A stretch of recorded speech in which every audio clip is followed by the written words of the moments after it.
जय Jagannath. Hello friends, welcome to my channel.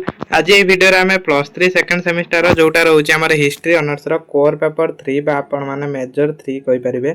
Major 3 रा आम सिलेक्शन लॉन्ग क्वेश्चन देखिबा यूनिट 4 रु।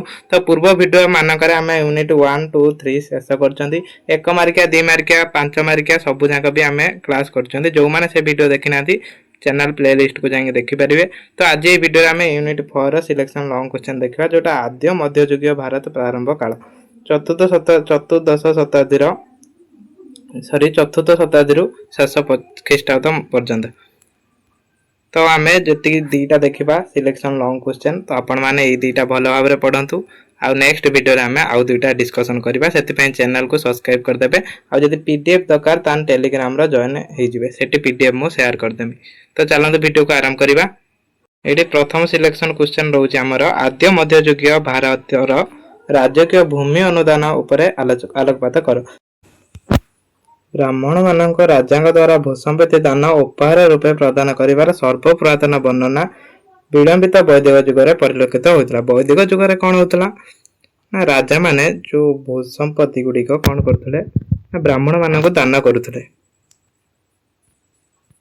प्राचीन ग्रंथ गुड़िकरे मध्य भूदान वर्णना देखा मिले। जो प्राचीन ग्रंथ रही सेठार मध्य भूदान व्यवस्था जो भूदान विषय वर्णना मिले। उदाहरण रूपे महाभारत बारंबार राजा मान द्वारा ब्राह्मण माने भूमिदान लाभ करने विषय उल्लेखित कर।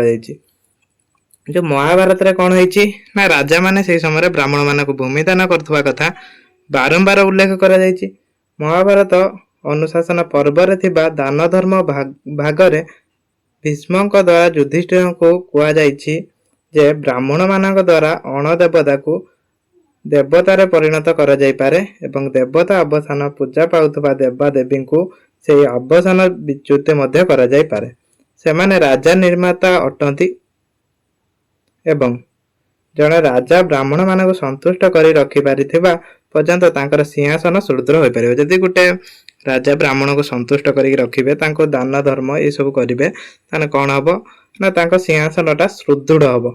सुदृढ़ माने कोन ना सेठी शक्तिशाली हेबे। दान धर्म भागरे 3 प्रकार दान बा उपहार अवतरण करा जायछि। 3 प्रकार उपहार रही कौन कौन स्वर्ण उपहार माने जो हरण्य दान तापर आसला गभीर उपहार तापर भूमि उपहार।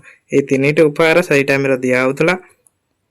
पृथ्वी दान बा भूदान सर्वश्रेष्ठ अटे। सबुठारो जो सर्वश्रेष्ठ दान थिला सेटा थिला भूदान।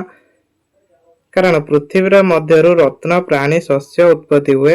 एणु उभय धर्म शास्त्री और पुराण गुड़िकरे ब्राह्मण मान को अन्य माने भूदान करने प्रोत्साहित करा जायछि और सेगुड़िक कुआ जायछि जे माने ब्राह्मण को उपयुक्त दान करती से माने इह जगत रे जश अर्जन करने सह परलोक रे मध्य आनंद रे रहंती।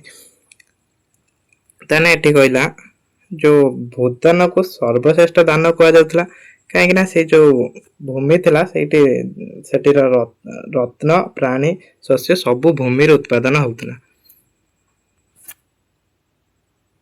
राजकीय अनुदान द्वारा प्रतिष्ठित ब्राह्मण बसती को करमुक्त करा जिबा सह अन्य केतेक विशेष अधिकार प्रदान करा जिबार सर्वप्राचीन सूचना अर्थशास्त्र प्राप्त हुए।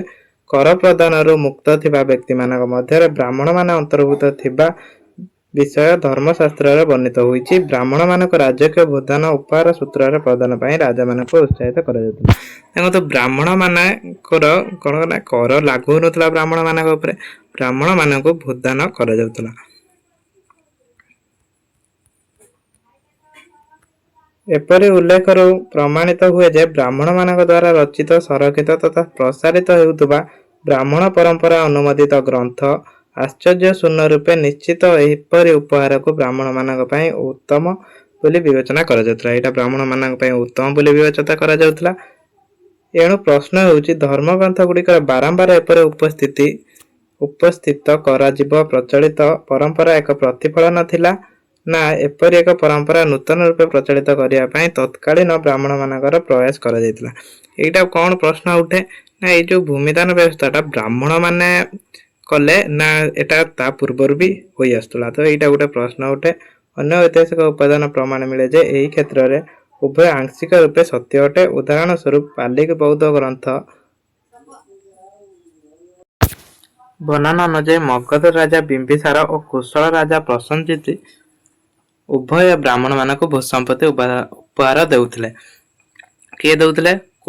ଯୋଉ ମଗଧର ରାଜା ବିମ୍ବିସାର ଦଉଥିଲେ, କୁଶଳ ରାଜା ପ୍ରସେନଜିତ୍ ଦଉଥିଲେ। ସର୍ବପ୍ରାଚୀନ ବିଶେଷ ଅଧିକାରୀ ପ୍ରାପ୍ତ ତଥା କାରାମୁକ୍ତ ରାଜକୀୟ ଭୂମି ଅନୁଦାନ ବିଷୟରେ ଅଭିଲେଖ ପଶ୍ଚିମ ଡେଲ୍କାନ ନାନଘାଟ ଓ ନାସିକରେ ଦେଖିବାକୁ ମିଳେ। ତାହେଲେ ଏଇ ଯୋଉ ଭୂମି ଅନୁଦାନ ବିଷୟରେ କୋଉଠି ଆମକୁ ଡେଲ୍କାନ ନାନଘାଟ ଓ ନାସିକରେ ଦେଖିବାକୁ ମିଳେ। ଏଇ ଦୁଇଟି ସ୍ଥାନର ବିଶେଷ କରି ଦେଖିବାକୁ ମିଳେ। ଖ୍ରୀଷ୍ଟୀୟ ଚତୁର୍ଥ ଶତାବ୍ଦୀ ଠାରୁ ଏପରି ଭୂମି ଅନୁଦାନ ସଂଖ୍ୟା ବୃଦ୍ଧି ପାଇଥିଲା। କେବେ? ଚତୁର୍ଥ ଶତାବ୍ଦୀ ଠାରୁ ଏଇଟା ବୃଦ୍ଧି ପାଇଥିଲା। ଭୂମି ଅନୁଦାନ ବ୍ୟବସ୍ଥାଟା ଏଇଟା 1 ମାର୍କ ଆସିବ।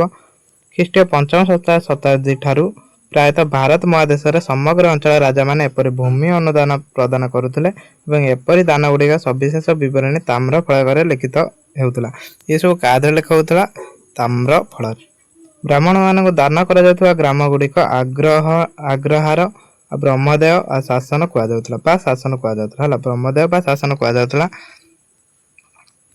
ଖ୍ରୀଷ୍ଟୀୟ 10ମ ଶତାବ୍ଦୀ ପର୍ଯ୍ୟନ୍ତ ବୌଦ୍ଧ ତଥା ଜୈନ ମଠ ହିତକାରାଧି ବୈଷ୍ଣବ ଶୈବ ମନ୍ଦିର ଓ ସ୍ୱଳ୍ପ ସଂଖ୍ୟକ ଧର୍ମ ନିରପେକ୍ଷ ଅନୁଷ୍ଠାନ ଗୁଡ଼ିକ ଭୂମି ଅନୁଦାନ ପ୍ରଦାନ କରାଯାଇଥିଲା ଏବଂ ଅଧିକାଂଶ ରାଜକୀୟ ଅନୁଦାନ ବ୍ରାହ୍ମଣମାନଙ୍କୁ ଦାନ କରାଯାଇଥିଲା। ଗୁପ୍ତ ଯୁଗର ଭୂମି ଅନୁଦାନ ଏମିତି ଦେଖନ୍ତୁ, ପଏଣ୍ଟ କରିକି ଲେଖିବେ, ଟିକେ ଭଲ ମାର୍କ ମିଳିବ। ସାମ୍ରାଜ୍ୟବାଦୀ ଗୁପ୍ତ ଶାସକମାନେ ଅଧିକ ସଂଖ୍ୟକ ଭୂମି ଅନୁଦାନ ପାତ୍ର ପ୍ରଦାନ କରିନଥିଲେ। ଗୁପ୍ତ ସମ୍ରାଟଙ୍କ ଦ୍ୱାରା କରାଯାଇଥିବା ସ୍ୱୀକୃତି ପ୍ରାପ୍ତ ଭୂମି ପତ୍ର ବିଷୟରେ କେବଳ ଗୋଟିଏ ମାତ୍ରାର ଅଭିଲେଖ ପ୍ରମାଣ ଉପଲବ୍ଧ ହୋଇଛି। ଦେଖନ୍ତୁ, ସବୁ ଆଉ ପଢ଼ିବା ପାଇଁ ଟାଇମ୍ ନାହିଁ, କାହିଁକିନା ଏକ୍ଜାମ ବହୁତ ପାଖେଇ ଆସିଛି, ତ ଆପଣମାନେ ପଢ଼ିଦେବେ। ମୁଁ ଏଇଠି ଖାଲି ଆପଣଙ୍କୁ ସେୟାର କରିଦେଉଛି। ତାପରେ ଆସିବ ବିହାର ଶିଳା ଅଭିଲେଖ, ତାପରେ ଭକତକ ଭୂମି ଅନୁଦାନ ବ୍ୟବସ୍ଥାଟା, ତାପରେ ଦକ୍ଷିଣ ଭାରତର ଭୂମି ଅନୁଦାନ, ଏଇଭଳିଆ ସବୁ ପଏଣ୍ଟ ଦେଇକି ଲେଖିବେ। ତାପରେ ଆସିବ ଆମର ଚାଲୁକ୍ୟ ସଂସ୍କୃତି ଉପରେ ବିବରଣୀ ପ୍ରଦାନ କର। ପ୍ରାରମ୍ଭିକ ମଧ୍ୟଯୁଗୀୟ ଚାଲୁକ୍ୟ ବଂଶ ଉତ୍ଥାନ ଦକ୍ଷିଣ ଭାରତରେ ଘଟିଥିଲା। ଏଟା ତାହେଲେ ଚାଲୁକ୍ୟ ବଂଶଟା ଉତ୍ଥାନ କୋଉଠି ହୋଇଥିଲା? ଦକ୍ଷିଣାତ୍ୟରେ ହୋଇଥିଲା, ବା ଦକ୍ଷିଣ ଭାରତ ମୁଁ କହିଦେନି, ଦକ୍ଷିଣାତ୍ୟରେ ହେଉଥିଲା। ଏହି ବଂଶର ନରପତି ମାନେ ଦକ୍ଷିଣାତ୍ୟ ବିସ୍ତୀର୍ଣ୍ଣ ଅଞ୍ଚଳ ଉପରେ ନିଜର ପ୍ରଭାବ ବିସ୍ତାର କରିବାରେ ସକ୍ଷମ ହୋଇଥିଲେ। ବିଭିନ୍ନ କ୍ଷେତ୍ରରେ ପାରଦର୍ଶିତା ଲାଭ କରି ଚାଲୁକ୍ୟମାନେ ଦୀର୍ଘ 200 ବର୍ଷ ଧରି ଶାସନ ଭାରତରେ କେତେ 200 ବର୍ଷ ଶାସନ କରିଥିଲେ। ଏହି ବଂଶ ଶ୍ରେଷ୍ଠ ନରପତି ଥିଲେ ଦ୍ୱିତୀୟ ପୁଲକେଶୀ। ଏଇଟା ମନେ ରଖିବେ, ଦ୍ୱିତୀୟ ପୁଲକେଶୀ ଥିଲେ ପୁଲକେଶିନୀ। ଏ ଯୋଉ ଦ୍ୱିତୀୟ ପୁଲକେଶନ ଥିଲେ, ଇଏ କଣ ଥିଲେ ନା ଶ୍ରେଷ୍ଠ ଶାସକ ଥିଲେ। ତାପରେ 200 ବର୍ଷ ଶାସନ ହେଇଥିଲା। ଏଇଟାକୁ ଆପଣ ମାନେ ଭଲ କିନି ମନେ ରଖିବେ। ତାପରେ ଦେଖନ୍ତୁ, ମୁଁ ଆଉ ଡିସ୍କସନ କରୁନି, ଏଗୁଡ଼ା ଆପଣ ମାନେ ପଢି ନେବେ। ଭିଡ଼ିଓ ବହୁତ ଲଙ୍ଗ ହବ ବୋଲି ମୁଁ ଡିସ୍କସନ କରୁନି, ଆପଣ ମାନେ ପଢିପାରିବେ ଆରାମସେ। ନେକ୍ସଟ ଭିଡ଼ିଓରେ ଆଉ ଦୁଇଟି ଡିସ୍କସନ କରିବା।